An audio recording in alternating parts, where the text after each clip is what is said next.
아버지 하나님, 아름답고 좋은 시간, 주님을 생각하면 뭔가 안정감 있는 시간, 우리에게 허락하신 예배 시간이 있어서 감사합니다. 각자가 본인들의 사생활 속에서 주님을 높이고 부끄러움도 느끼고 잘해보겠다는 결심도 생기고 이렇게 저렇게 하루가 또 갔습니다.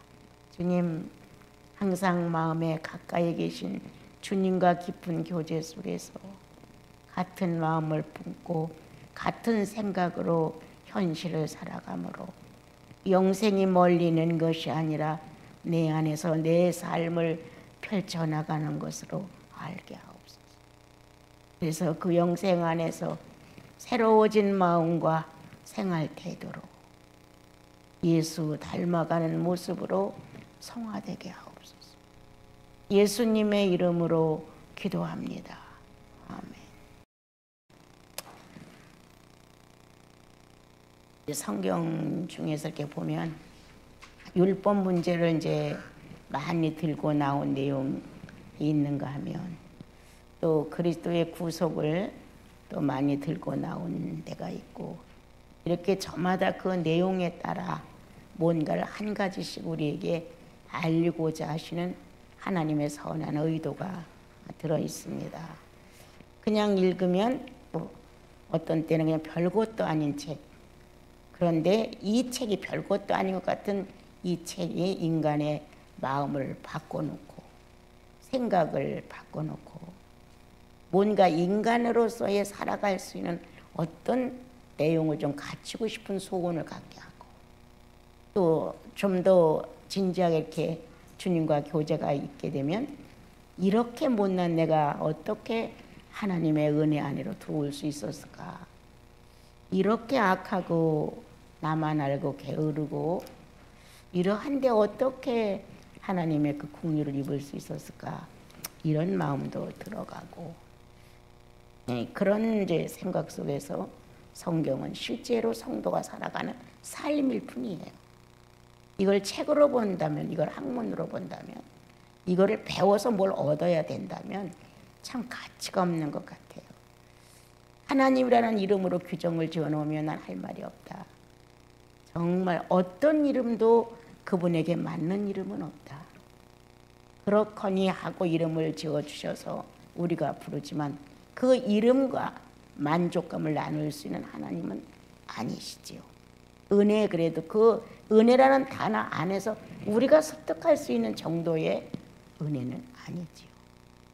우리는 예수 믿고 조금 달라져서 영적 하는 걸 조금 알 뿐이지 사실 혼의 세계도 초월하지 못한 게 한두 가지가 아니에요. 육체에 매달려서 육체의 판단, 육체의 느낌, 육체의 감각 이제 그것으로 모든 것을 다 펼쳐나가는 게 보통인 것 같아요. 조금 더 이제 어떤 지성이 발달된 데든가 알고 싶어하는 갈증이 있다든가 좀 무식에서부터 조금 벗어나고자 하는 이런 알매 소원이 있게 되면 좀 지성이 좀 발달되고 이렇게 이제 나가는데 영에 대한 관심은 참 없는 것 같아요. 예수 믿고 구원받고 성령 체험이 있었고 또 감격도 있었고 이런 것들이 있어도 그 영의 어떤 요구를 할까? 영이 찾아가야 할 그 만족스러운 충만성이 있는데 그것에 대한 이 우리의 요구, 갈망 이런 것들은 굉장히 빈약한 것 같아요. 막 기도를 한다는 사람들의 내용을 들어보면 다 자기 필요한 걸 달라는 거예요. 그것은 기도가 난 아니라고 생각해요. 자기의 욕망을 채우고자 하는 욕구의 절규일 뿐이지 신을 상대로 내놓을 수 있는 내용이 아니에요. 우리는 근본이 영생이라는 것을 갖고 태어나요. 그래서 그 영생은 물질의 세계를 초월한 거란 말이에요. 물질 안에 살지만 물질을 욕망으로 붙들려고 하지 않고 물질을 좀 누려가며 감사하며 사는 거예요. 그래서 영생에서 출발되는 우리들은 물질을 초월한 삶의 표현이 이렇게 성장될수록 많이 나오죠. 그래서 자기 고집 하나로 못 걷고 막 발버둥을 쳤던 우리들이 세월이 가면서 성령의 요구가 뭔가를 깨달아 갔다 보면은 그런 것들이 변화를 일으킨단 말이에요.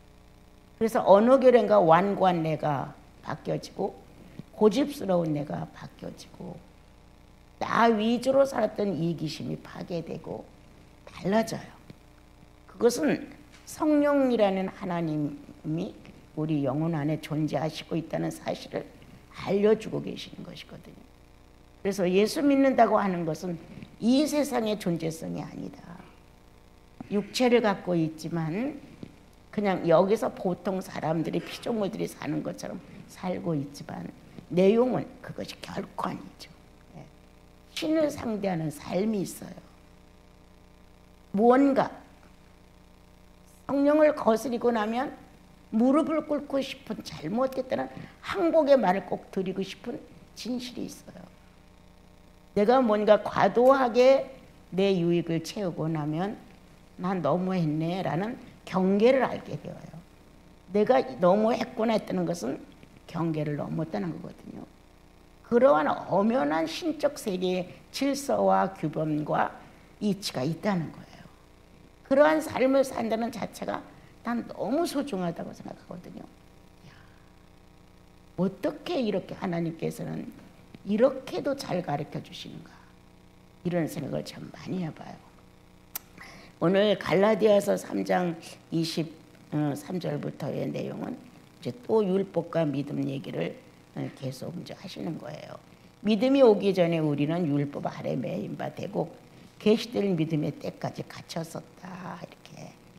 그래서 이제 그 믿음을 이제 거슬려 올라가서 주님은 아브라함과 만났던 내용을 얘기하시면서 그가 믿음으로 내 언약을 받아들였고 하나님 자신도 아브라함을 믿음으로 당신의 계획을 설명할 수 있었다고 말합니다. 성경은 항상 하나님이 다 하신다고 합니다. 틀리지 않아요.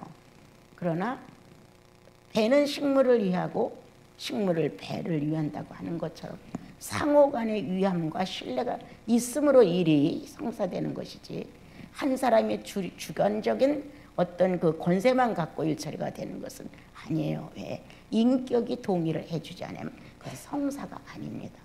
어떤 일이 성사됐다고 하는 것은 인격이 동의를 해줬을 때 의미가 있는 것이지 인격이 동의를 해주지 아니하면 성사가 됐다고 해도 그거는 강압적입니다.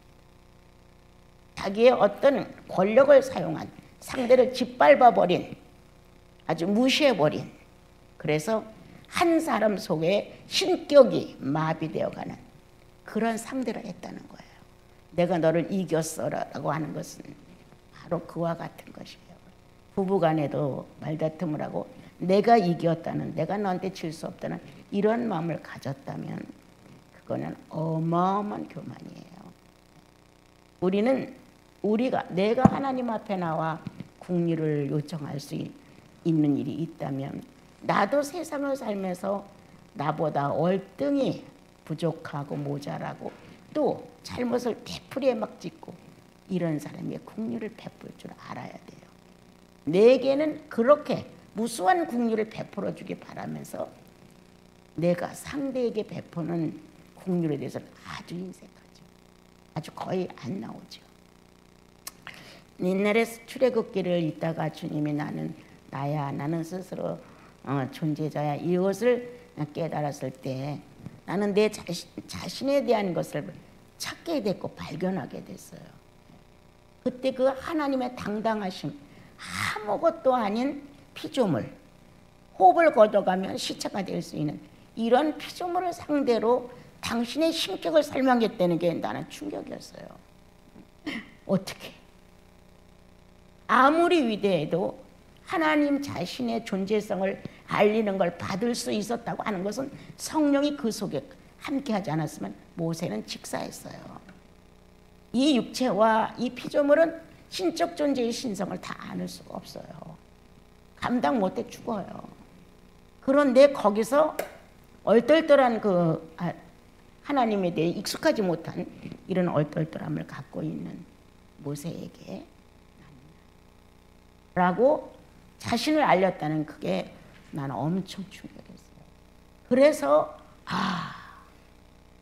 성령이 그보다 더한 강력한 내면의 전부를 가지고 와서 내가 죄인이야라는 고백을 할 수 있겠구나. 이걸 알게 됐어요.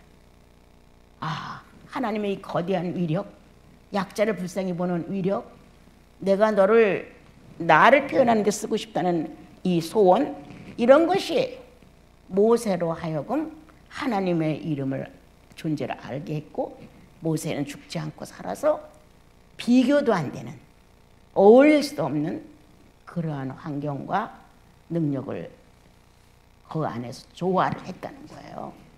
그래서 이제 다시 성경을 보면서 이제 나는 한 번도 만나본 적이 없는 하나님, 한 번도 하나님이라는 이름으로 다가가 보지도 못한 하나님, 이건 너무 타인이고 낯설은 그분을 예수 믿는 동시에 성령을 통하여 나는 죄인입니다라는 고백을 할 수 있겠다는 거예요. 나도 모르게 내 전부가 그분 앞에 항복을 했다는 거예요. 야, 이건 내 힘이 아니다. 나도 모세처럼 허술하고 아는 거 없고 하나님에 대한 지식도 모르고 신격을 포옹할 수 있는 아무것도 재료도 없는데 내가 예수를 구주로 인정하고 성령에 의해서 이렇게 내가 하나님을 아버지라고 부를 수 있구나. 이건 전적인 성령의 위력이지 내가 하나님을 향해서 그렇습니다, 이런 것은 아니로구나. 그래서 피조물을 상대하시는 하나님의 위력은 어떤 것인가? 크고 두렵고 강렬한 이것이 아니다. 작고 낮고 형편없고 그러한 우리를 상대하시면서 당신의 거대함을 그냥 영혼 안에다가 비춰주시는 거예요. 이러한 하나님의 크심이 당신을 얼마만큼 낮추셔서 나도 상대를 내 수준만큼 아는 것처럼 내 언어로 내 심장으로 말했다는 거예요. 주님, 내가 잘못했습니다. 내가 죄인이에요. 잘못 살았어요. 이렇게 자연스럽게 할 수 있었다는 거예요. 그러한 환경, 공간, 그러한 심정 나눔, 그러한 두 신격과 인격의 만남, 이런 건 너무너무 난 진지했어요. 지금도 간혹 기도 중에 그 만남의 어떤 필요성이 의를 이룰 때에 진짜 놀래죠. 놀래고 말고요. 어떻게 주님은 당신이 필요로 하는 것만큼의 신성을 가지고 와서 사람을 만드신 당신의 요소를 넣은 인격을 상대해 주시는가? 어떻게 인성을 이렇게 상대해 주시는가? 이런 것들이 영혼 속에 오게 되면 아무것도 없어요. 내가 얼마나 못났는지, 내가 얼마나 노력했는지, 나라는 존재가 걸치고 있는 건 아무것도 없어요. 단 하나, 그냥 한마디로 말하면 하나님을 향해 의식이 살아있을 뿐이에요. 하나님을 향한 의식이 살아있다. 이런 것이 바로 나와 여러분들에게 하나님의 형상과 모양으로 우리를 만들어서 언제 어디서라도 서로 만나면 인격은 신격을 요구하고 신격은 인격을 요구할 수 있도록 만드셨구나. 그리고 상대가 하나야 하나님도 하나로 낮추시고, 상대가 열이야 하나님도 열 정도를 가지고 계시다. 그러한 조절법을 갖고 피조물을 상대하신다는 사실을 알게 하셨어요. 여기 믿음이 오기 전에 우리는 율법 아래 이렇게 이제 있는데요. 아브라함이 믿음으로 주님의 말씀을 받아들임으로, 지난번에도 설명했듯이 간단한 어떤 신뢰성, 난 너를 믿어, 이 정도의 수준이 아니라 그랬어요. 신부와 신랑이 혼인관계처럼 하나를 이룰 수 있는 합일의 어떤 정점을 이룬다는 거예요. 그래서 그때는 둘이 같은 동질로 신격화 속에 있어요. 그러니까 성경에서 하나님의 말씀을 받은 자는 신이라 하였거든. 또 지존자의 너희들은 지존자의 아들들이야. 이렇게 신격화한 데가 성경은 여러 군데 있습니다. 내가 신격화돼서 내가 신처럼 됐다는 게 아니에요. 그분의 공간 안에서, 그분의 위력 안에서, 그분이 가지고 있는 스스로 존재자의 특성 안에서 보호를 받으며 같은 의미를 갖게 되는 것이에요. 그래서 이제 믿음이 오기 전에 이제 이건 아브라함을 통해 왔고, 율법은 이제 모세를 통해서 왔죠. 어떻게 하면 죄를 더 안 짓고 이 백성이 이 선에서 살아갈 수 있을까? 그리고 하나님의 아쉬움이 있는 거예요. 이렇게 하나님의 형상과 모양을 멸시받게끔 선악과를 따먹고 자기 만족에 취해버린 이 많은 사람들을 어떻게 해야 하나님의 원하신 대로 이끌어 갈 수가 있을까? 이러한 마음을 가지신 주님이 최대한으로 하나님 자신을 최대한으로 우리에게 알리시고, 사람은 정말 내가 얼마나 악하고 얼마나 나쁜가를 고백할 수밖에 없는 상황으로 이것을 이끌어 갈 수 있을까? 주님은 그렇게 생각을 하셔서 율법을 보내신 것 같아요. 율법은 정죄한다고만 자꾸 하지 말고 율법은 보호예요. 내 백성이 더 이상 죄를 져서는 안 돼. 이런 안타까움이 들어있어요. 그래서 경계예요. 가지 마라. 이거 넘으면 성령이 역사하지 못한다. 요 정도 선까지만 가라. 그러면 성령은 거기까지는 가서 너와 함께 하실 것이다. 이게 성령의 경계예요. 성령이 역사할 수 있냐 없냐의 경계선. 그게 율법이에요. 무조건 우리는 율법은 죄를 지적해서 우리로 하여금 죄를 깨닫게 한다. 안 틀려요. 맞아요.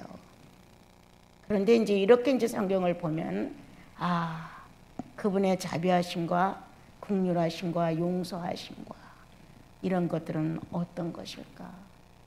그래서 그 아버지의 마음이 이제 자녀들 속에 전달되는 내용을 알게 되죠. 그래서 이제 예수 그리스도를 이제 너의 씨가 장차 하나님의 백성이 될 거라는 그 언약 속에서 예수 그리스도가 오셨습니다라는 글을 지금 다시 반복을 해주면서 그리스도가 오시기 전까지 율법은 큰 일을 했다. 교사가 되어서 초등학문 교사가 되어서 이끌어가 줬다. 가르쳐줬다. 교육했다. 알렸다예요. 그런 뜻이에요. 그래서 이제 그 당시에는 그 얘기를 들으니까 몽학 선생이라고 이제 지난번에 우리 가졌던 성경은 그렇게 되어 있죠.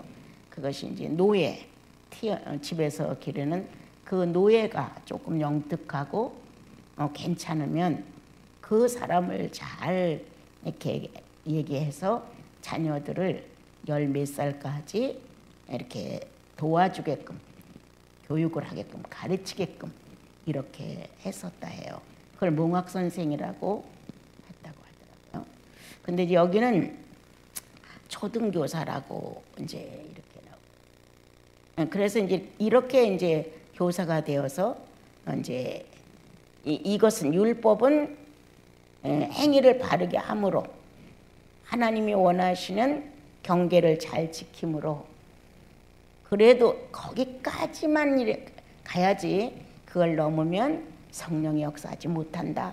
그 성령이 역사하지 못할까 봐 경계를 하신 거예요. 그러니까 하나님은 여전히 성령을 운행시키시고 우리들의 환경과 육체와 이런 데서 움직여 갈 수 있도록 행동을 해 주셨던 것이고요. 이제 성령 우리 영을 창조하실 때 당신의 그 형상과 모양 안에다가 생기를 불어넣어 주심으로 살아가는 사람이 되어서 지정의가 있고 뭐 양심이 있고 이제 이성이 있고 이렇게 이제 인간다워진 어떤 내면의 인격 부분을 넣어서 우리를 창조하셨단 말이에요. 그런데 거기서 완성을 보지 못한 채 선악과를 땀으로 인하여 의지가 중단됐죠. 더 이상 활동할 수 없었죠. 하나님을 향해서. 그걸 죄인이라고 말했단 말이에요. 하나님을 향해서 죽어 있는 걸 죄인이라고 했어요. 하나님을 향해서 의지가 활동할 수 없는 걸 죄인이라고 했어요.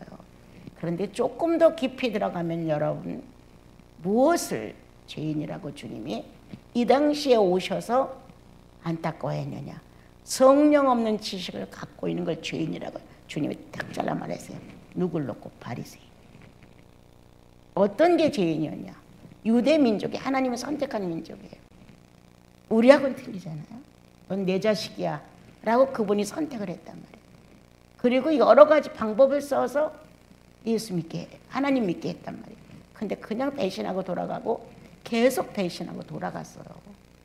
그런데 주님이 오셔서 그 당시에는 이제 에세나파도 있고 바리새파도 있고 사두개파도 있었는데, 그래도 잘 믿어보겠다고 하나님이 원하는 본질대로 본성대로 예수를, 하나님을 믿어보겠다고 맘먹고 뭉친 사람들이 바리새인이었단 말이에요. 학식도 좀 있었고 그랬는데 이들이 이제 많이 타락해서 이제 말씀만 남았지 생명이 없었죠.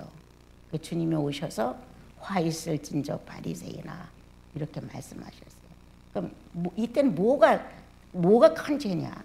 율법도 성령의 역사를 어떻게 해서라도 지구에 인간들에게 있어서 필요성을 느끼게끔 하려고 보내셨어요. 그런데 와서 보니까 그 율법을 최고의 학문과 최고의 종교와 최고의 여호와의 말씀이라고 놓은 그들이 성령 없이 지냈어요.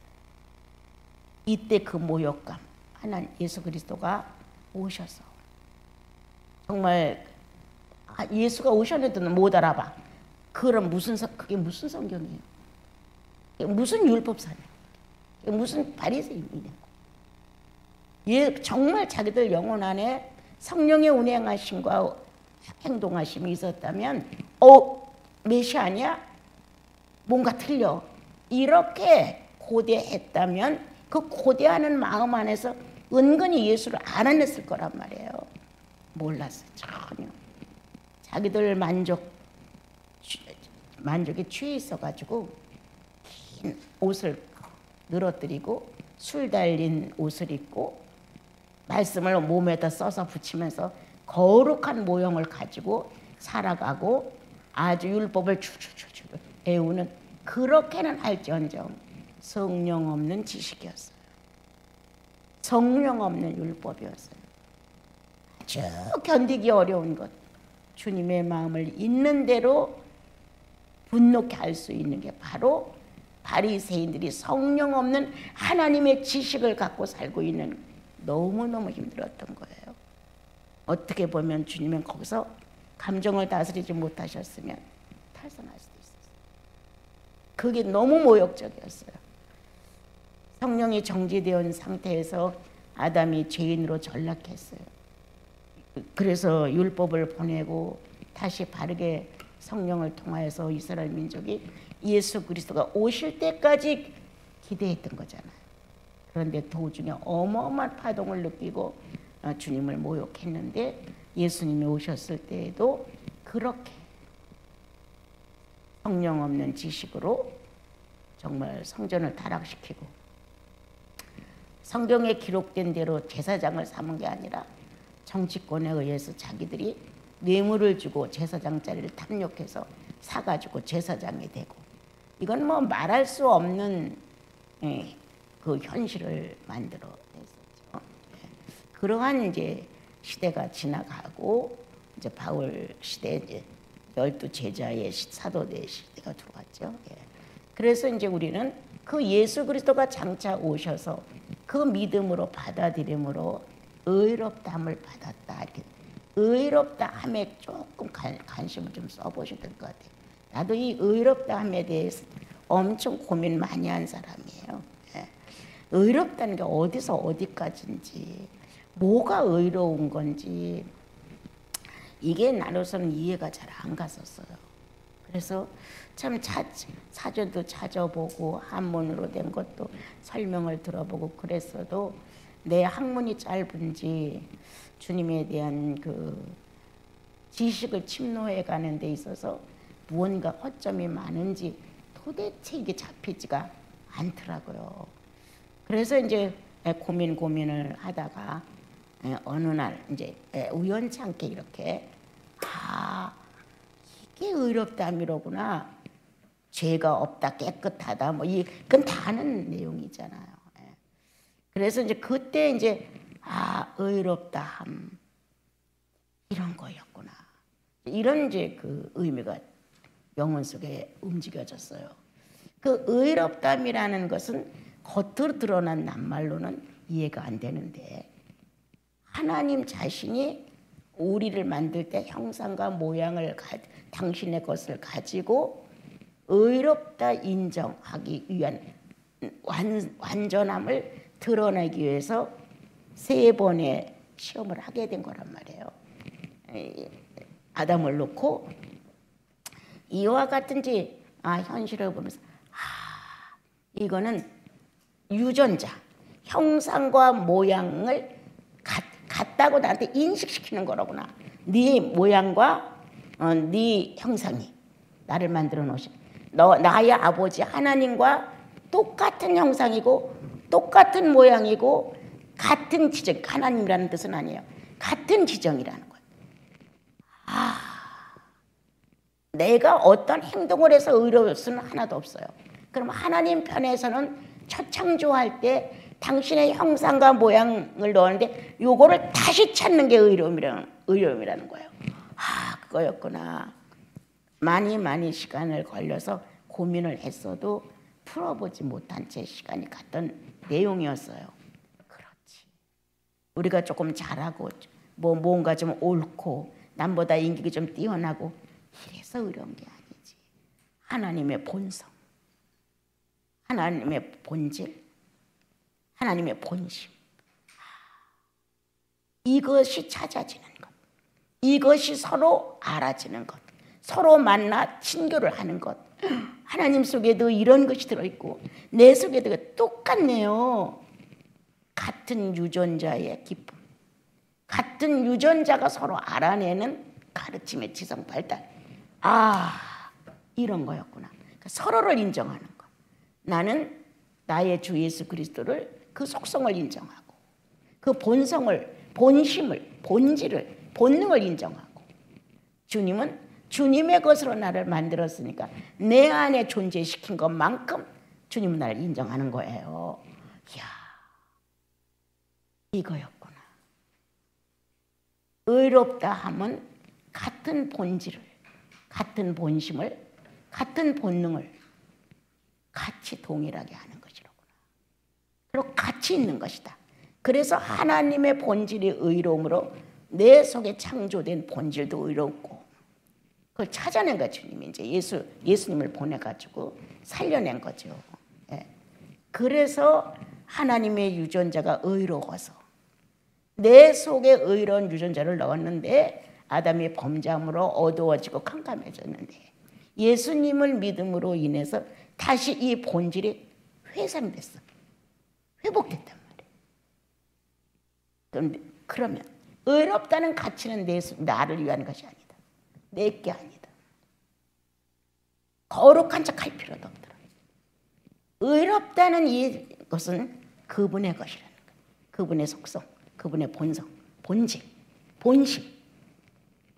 그것이 내 안에서 이루어질 때 주님이 의로우시니 너도 의롭다. 주님이 내가 거룩하니 너도 거룩하다. 내 행위에다가 기준하는 것 0.11도 없죠. 주님이 의로우니까 너도 의롭고 주님이 거룩하니까 너도 거룩해. 그건 본질의 문제. 그런데 나는 그것보다는 내가 어떻게 해서 의롭고 내가 어떻게 해서 거룩하고 죄를 좀 멀리하고 악한 마음을 조금 사용을 좀 덜하고 좀 너그럽고 온유하고 겸손하고 무언가 인간이 원하는 모습이 있단 말이에요. 인간이 찾는 이상적인 인격을 가진 그런 거로 나는 많이 생각을 했어요. 그런데 전혀 아니었어요. 그래서 이 의롭다함도 우리가 알고 있는 그냥 옳은 사람, 옳은 행동, 양심 바르게 쓰는 사람, 후한 사람, 모든 걸 자기 용납해주고 용서해줄 사람, 이 수준이 아니에요. 하나님 거야. 하나님의 핵이야. 하나님 자신의 것이란 말이에요. 그러니까 나는 이 단어를 어떻게 쓸 수가 없어요. 본성, 본질, 본심 그 자체란 말이에요. 그래서 예수 믿고 구원 받으면 그 의로움이 여기서 살아나는 거예요. 하나님께 당신의 첫 창조 때 넣어놓은 형상과 모양이 같다는 거예요. 이게 살아났다는 거예요. 그러면 어떤 것이냐? 성령은 자유하실 수 있다. 하나님 속에 있던 지정이와 나를 흙으로 만들어 놓고 거기다가 넣었던 지정이가 하나의 본성으로 만났다는 거예요. 어떤 말이 필요 없죠. 똑같은 게 만나서 둘이 하나가 되고 있으니까. 둘이 하나로 일치를 이룰 때 의로웠다. 여러분 지금은 그렇게 많은 실감이 안 납니다. 처음에 예수 믿고 구원받고 여러분들과 내가 조금 달라졌을 때 그때는 조금 더 실감이 났어요. 주님에 대해서. 근데 이제 발전 없는 예수를 믿다 보면 실감이 잘 안 나요. 그렇거니 이렇게 생각하지. 그래서 주님을 침노에 들어가야 돼요. 이제 의인은 믿음으로 사는 거예요. 침노해야 돼요. 죄인의 침노가 아닌 의인의 침노로 하는 거예요. 의인의 행위가 나와야 돼 이제는요. 우리는 죄인이 의인의 행위를 해서 의롭다함을 받으려고 했던 그런 건 아니지요. 우리는 그리스도를 통해서 의롭다함을 받았어요. 이제 한 속성이 됐어요. 하나님과 같은 유전자가 됐어요. 그렇다면 이제부터는 정말 의로운 사람으로서의 모습은 있어야 되죠.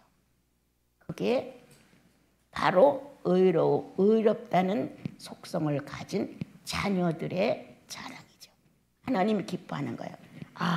둘째 아들은 저런 속성으로 나를 닮았네. 첫째 아들은 저런 속성으로 나를 닮았네. 만약 12족속을 갖고 있다면 12아들을 갖고 있다면 야곱처럼 그 12아들들의 속성 다 아비를 닮았단 말이에요. 어미나 그 유전자 같으니까요. 하나님 그렇게 보신다. 인류를 지금 놓고 12지파로 줄여봅시다. 또 줄여봅시다. 12명의 사도로. 그 중에 맏아들은 이 속성을 가졌구나. 막내는 나의 속성 중에 이거를 가졌구나. 그래서 그 갖고 있는 속성의 일치성이 의로운 거예요. 이해하실 수 있을까요? 이해하실 수 있어요 지금요? 내가 무엇을 행적을 해서 의로운 거 아니에요. 배고픈 사람에 밥 줘서 의로운 거 아니고 물 먹고 싶은 사람에 물 줘서 의로운 거 아니에요. 1000달란트를 탕감해서 의로운 거 아니에요. 이런 기준의 의로움은 아니다. 이건 신적 의로움이다. 당신의 것을 도로 희생시키는, 회복시키는 의로움. 그것이 예수 믿고 죄를 용서받고 구원받고 나니까 가동이 됐잖아요. 하나님의 형상과 모양이 하나님을 찾아갈 수 있도록 쾅쾅쾅 울리면서 가동이 됐단 말이에요. 그게 의로움이라는 것이에요. 그래서 이제 우리는 의롭다는 혈통으로 아버지와 자식 관계가 됐다는 거예요. 아들이 되었다. 의롭다. 그리스도로 말미암아 죄를 용서받고 의롭다는 본성이, 본질이, 본능이 이러한 것들이 하나로 움직여 같이 갈 수 있어서 분리되지 않고 하나가 됐다는 거예요. 성령이 역사하셨다 그러면 같이 동일한 역사를 했다는 것이거든요. 그런데 제가 이제 그 전에 여러분들도 처음에 와서 조금 들었는지는 모르겠어요. 하여튼 그 학생들 가르칠 때부터 한동안 설명했던 게 영혼, 육 이걸 많이 했어요. 그래서 이제 그 영계에서 이제 이런 영혼 육에 대한 얘기를 많이 하면서 이제 혼은 육의 반응을 또는 영의 반응을 이렇게 종합하는 힘이 있다. 육의 반응을 혼이 받아서 전달하고 또 영의 반응을 혼이 받아서 전달을 한다. 구원을 받은 우리들에게 있어 보통 이 세상 사람들이 말하는 것은 혼 그러면 정신계다. 이런 이제 얘기를 그전엔 좀 많이 했었어요. 그런데 이제 성령 안에서 이제 우리들은 이제 성장해 가면서 자꾸 느끼는 게 성령에 의한 구원받은 자의 영은 하나로 포함되어 있다는 사실이에요. 그래서 이제 내가 할 수 있는, 여러분들이 할 수 있는 일은 나를 어떻게 넘겨주느냐야. 지금 내 마음에 어떤 문제가 생겼다. 그런데 나는 이거를 어떻게 넘겨주느냐. 그리스도 편으로 나를 넘겨주느냐. 아니면 내가 평소에 살아왔던 그 모습에다가 나를 넘겨주느냐. 그러한 결정을 할 수 있는 게 혼의 역사예요. 그런데 우리가 성령 쪽으로 많은 프로스를 갖고 있다면 그런 문제가 왔을 때 고민도 안 해요. 그냥 성령 쪽으로 선택이 이미 되어버려요. 그러니까 내가 늘 여러분들한테 말하잖아요. 자기의 영혼 하나 정도는 충분히 이끌어갈 수 있지 않냐. 큰 성장은 못해도 옳고 그름, 양심, 판단, 죄의 속성 정도는 구별할 수 있지 않을까? 내가 하고 있는 일에 대해서. 난 그렇게 생각해요. 성령 받은 사람은 자기가 하고 있는 게 죄의 속성인지 의인의 속성인지 는 안다는 거예요. 얼마만큼 둔해졌으면 모르겠어요. 오성과 오감이 그냥 그대로 노출되는데 어떻게 몰라요. 알지요. 자그만 꾀를 낸 것까지 다 아는데. 그래서 이제 오늘 초등교 4년 율법은 우리를 더 이상 죄를 안 짓게 하기 위해서 우리 가는 길을 가르쳐 줬다. 그건 죄다. 그건 악하다. 그렇게 하면 성령의 역사하실 수 없다. 주님은 이스라엘 민족을 아끼셔서 그래도 하나님 자신이 자유롭게 왕래할 수 있는 운영권은 함부로 행동하고 싶으실 거 아니에요. 근데 너무 자꾸 죄를 지면 주님이 자꾸 멀어진단 말이에요. 그래서 이제 율법으로 백성을 잘 가르쳐 주셨죠. 율법을 주야로 묵상하는 다윗하고 율법을 주야로 묵상하지 않은 왕들하고는 엄청난 차이가 져요. 그렇다고 다윗이 완전한 사람은 아니에요. 죄를 지을 수 있는 가능성도 있었고 많이 졌어요. 그런데 어떻게 이렇게 용서를 받았냐 이 말이에요. 그게 숙제예요. 우리들이 현실을 살아가면서 모든 게 완벽한 천사처럼 지상 일에 대해서는 하자가 없는 그런 게 예수 믿는 거 아니에요.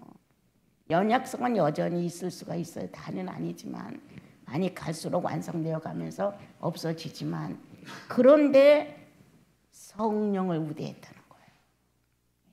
죄를 안 져서 위대한 게 아니었어요. 성령을 인정했다는 거예요. 성령을 인정했기 때문에 주님하고 교제가 끊어지지 않았던 거예요. 설사 우리아를 죽이고 밧세바를 취하고 이런 형편없는 일이 수없이 이렇게 많이 일어났어도 주님은 그것보다는 그 연약성에서부터 하나님을 부르짖는 그의 마음. 성령을 인정하면서 내게서 성령을 걷어가지 마십시오 라고 울부짖는 그 처절한 다윗의 본심을 주님은 그거를 알았다는 거예요. 성령을 우대하는 자. 내가 이거를 노무로 인하여 수많은 돈이 만약에 손해가 난다 하자.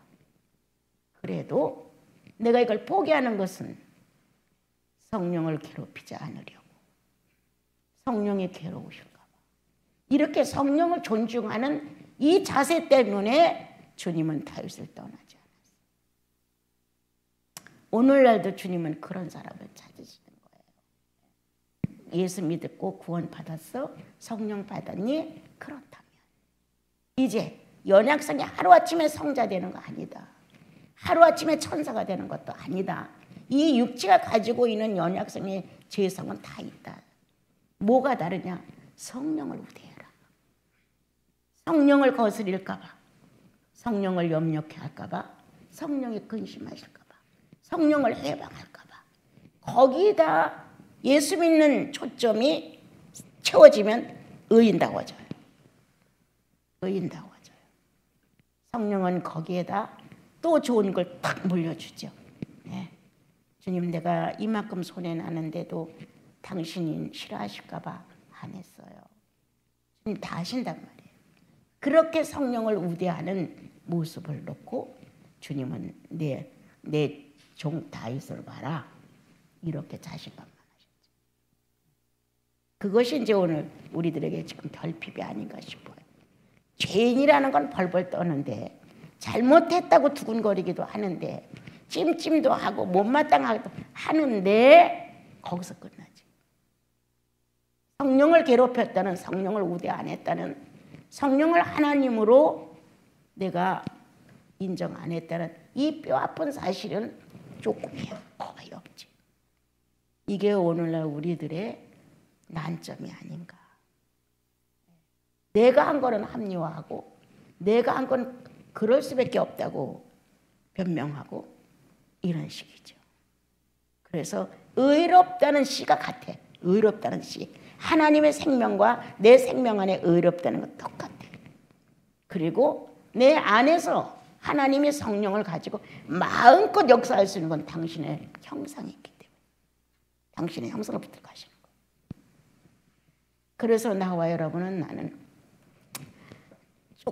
조금 내가 좀 둔하기는 해요. 예.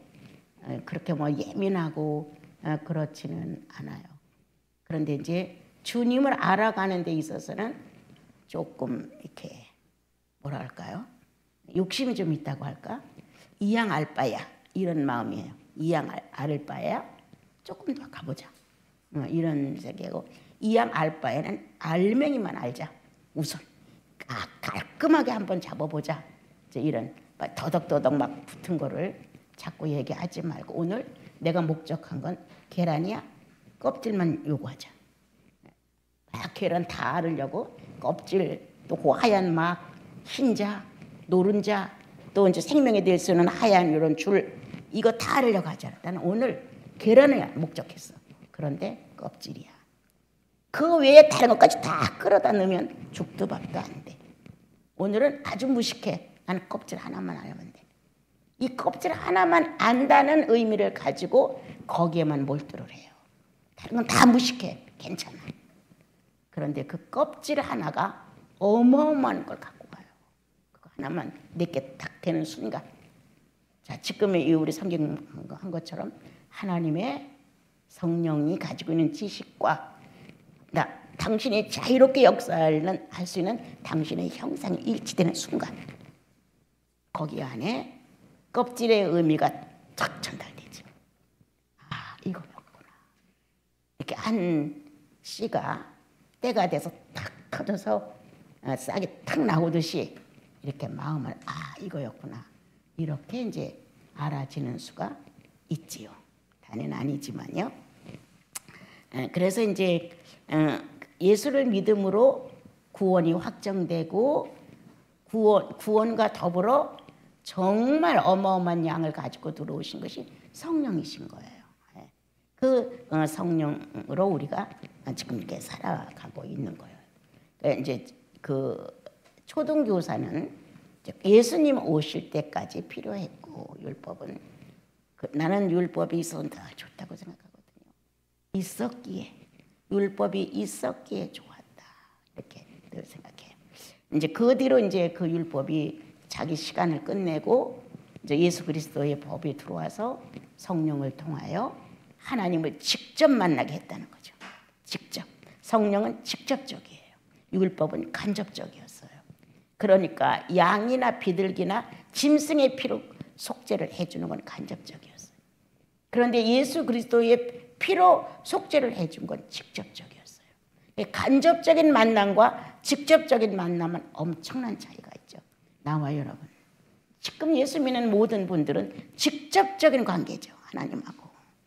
그러니까 성령이 직접적인 관계로 알려줬단 말이에요. 감동이 있었다. 감화가 있었다. 통곡이 있었다. 기쁨이 있었다. 잘 바르게 살아보았다는 재결심이 있었다. 이거 다 성령의 역사로 오는 거잖아요. 예. 이제 우리가 너무 주님께 뭔가를 받으려고만 하는 마음이 너무 많은 거예요. 그런데 그 받으려고 하는 마음이 어떤 마음이냐면 자기한테만 필요한 걸 요구하고 싶은 거예요. 그런데 이제 의인은 갈수록 확장되죠. 이제 그 부끄러움을 알아요. 나만을 위해서 내가 너무 요구했구나. 응? 가정 속에서도 남편에게 나만을 위한 어떤 방법, 또 남편은 나만을 위한 방법. 그래서 이제 아내와 남편이 둘인데 하나처럼 살아가다도 갑자기 또 둘이 되는 거예요. 왜? 저마다 나만을 위한 아내, 나만을 위한 남편 이렇게 되는 수가 많죠. 그런데 성령은 이렇게 분리되는 걸 원치 않죠. 나만을 위한 것이 아니라 상대를 위한 거라고 우리가 늘 가르치잖아요. 설사 지금 나도 꼭 필요한데 누가 이것을 필요로 한다. 내놓을 수 있어야죠.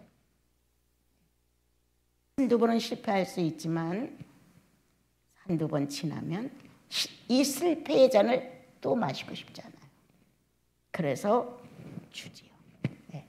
던지고 나면 가볍고 내 마음이 신선해지죠. 그리고 나서 꼭 주님은 보상하시죠. 내 생애에서 그냥 지나간 건 거의 없다고 생각해요. 아픔이 지나갔냐? 거기에 대한 보상이 꼭 있더라. 손해가 지나갔냐? 꼭 하시더라. 어떤 말씀일지라도 꼭 갖다 깨닫게 해주시죠. 그래서 삶에 하나님 자신이 사생활 속에 계시다는 사실을 증명하시죠. 그래서 이제 좀 내려가면요. 25절에서 예수 안에서 하나님의 아들이 되었으니 이렇게 나오죠. 예, 하나님의 아들이 되었어요. 예수님으로 말미암아 죄가 용서되고 하나님의 형상과 모양의 첫 창조의 모습이 회복되었죠. 예. 그래서 둘은 하나죠. 자, 서로 신성과 인성은 하나로 맞춰지는 순간 역사가 이루어지죠. 개별적으로 신성은 신성대로 인성은 인성대로 있다가도 하나님의 역사를 이루기 위해 했을 때는 하나의 성으로 일치되죠. 합일되고 말죠. 그래서 그때에 하나님의 나라가 서지는 것을 볼 수 있습니다. 자, 누구든지 그리스도와 합하기 위하여 세례를 받는 자는 그리스도로 옷 입었느니라. 우리는 율법의 옷을 처음으로 입어요. 유대 민족을 녹하는 거예요. 율법의 옷을 입어요. 그런데 예수 그리스도가 오셨기 때문에 율법의 옷은 벗었어. 행위로 자랑하는 신앙은 벗었어. 뭔가 공치사도 좀 해주고 잘했다고 하고 수고했다고 하고 이게 뭔가를 공치사를 받으려고 하는 이런 율법의 옷은 벗고 이제 예수 그리스도의 옷을 입었다. 줘도 아쉬운 옷을 입었다. 희생하고 또 해도 또 하고 싶은 희생의 옷을 입은 거예요. 우리는 율법의 옷을 벗었고 희생의 옷인 그리스도의 옷을 입었다는 거예요. 그럼 이방인 우리들은 이제 양심의 옷을 벗는 거예요. 죄인의 더러운 양심, 이기심 가득한 양심. 이 양심을 첫 번째 예수여 내가 나를 용서하소서 하고 만나서 죄인인 걸 고백하는 양심 고백입니다, 여러분. 그거는 내가 어떤 행동을 해서 행동이 막 생각나기 때문에 그걸 용서해 주세요가 아니라 그냥 통틀어 이 죄인을 용서해 주세요라고 해서 원죄가 포함되어 갑니다. 예. 본능적으로 죄인이었기 때문에 죄를 질 수밖에 없었다는 거예요. 그냥 시인하는 거예요. 이럴 땐 이래서 졌고 이럴 땐 이랬었다고 골라가며 하는 게 아니라 이 죄인을 용서해 주십시오. 잘못 살았습니다. 라는 진지한 고백이 쏟아졌을 때에는 내 행위의 죄를 고백한 게 아니라 근본된 죄, 타고난 죄, 그것이 있는 한 나는 죄를 안 짓고는 못 사는 거잖아요. 그러면서 이제 생각이 나죠. 이럴 땐 이런 모습을 했었고 이럴 땐 이런 모습을 했었다. 그 다음에 행위의 죄가 생각나죠. 그래서 첫 번째 예수 믿고 통곡하는 것은 양심의 죄, 원죄를 고백하게 된다. 양심이 고백해 주죠. 그 다음에 율법죄죠. 한 거 안 한 건지. 세 번째 우리는 예수 그리스도를 만났어요. 성령을 회방하는 죄에 대하여 우리는 고민하게 되죠. 자, 그래서 이제 거기까지 하고요. 그 다음에 이제 너희가 그리스도 것이면 곧 아브라함의 자손이요 약속대로 유업을 받을 자니라. 그 유업이 뭐냐는 거예요. 나는 그냥 뭔가 우리들의 그 관념은 어떤 재산이라도 이렇게 푹 주는 것 같은 이런 마음을 가져 유업을 이을 자니라. 근데 예수 그리스도를 구원의 주로 우리가 인정하면 일단 영생이라는 유업이 들어와요. 영생이라는 그 범위가 있어요. 그 영원히 산다 그것도 틀리지 않지만 하나님과 관계된 삶이다라는 거예요. 하나님과 관계된 죄가 없는 이러한 삶의 공간을 우리가 사용하고 사는 거거든요. 그리고 그것은 그분의 모든 능력과 다스림 안에서만 통치권 안에서만 움직여가는 것이에요. 자, 그럼 어떤 그런 유업이냐?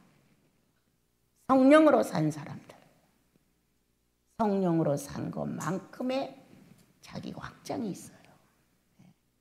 예를 들어서 성령의 9가지 열매를 주님이 딱 펼쳐놨다. 그런데 나는 3가지만 터득했다. 내 걸 삼았다. 신성과 인격이 일치되어 완성을 보았다. 이 3가지가 움직일 땐 능력이 나가고 기적도 나가간다. 그런데 9가지에서 6가지가 미숙하다. 6가지는 아니다. 그럼 6가지는 유감스럽게도 내 본질에 의해서 죄인의 본능에 의해서 사단의 요구에 따라 나를 내줬다는 거예요. 그럼 내 유업은 6개는 아니에요. 3개만 하나님의 기쁨이 돼. 여러분 이런 생각은 아니지. 예수께서 성령으로 기뻐하사. 그죠? 네. 이런 내용이 있어요. 성령으로 기뻐하사. 예수께서 성령으로 기뻐하사 이렇게 이제 신약에 와서는 서신서에 와서는 성령으로 기뻐하라는 말이 여러 군데 나와요. 그것은 어떤 의미를 우리에게 주는 것일까? 나도 어느 때는 이렇게 생각해요. 내가 이거 지나치게 예수를 제대로 믿지도 못하면서 지나치게 내 자신에 대해서 이렇게 생각하나? 요 정도는 좀 풀어놓고 예수를 믿어도 되지 않나? 이런 생각이 들을 때도 덜어는 있어요. 그런데 아니야. 다른 사람들이 믿은 예수님을 보면 철저하게 믿었어요. 철저하게. 그러니까 순교가 와도 몸을 가죽을 찢고 코를 비고 귀를 비고 이래도 예수를 시인했단 말이에요.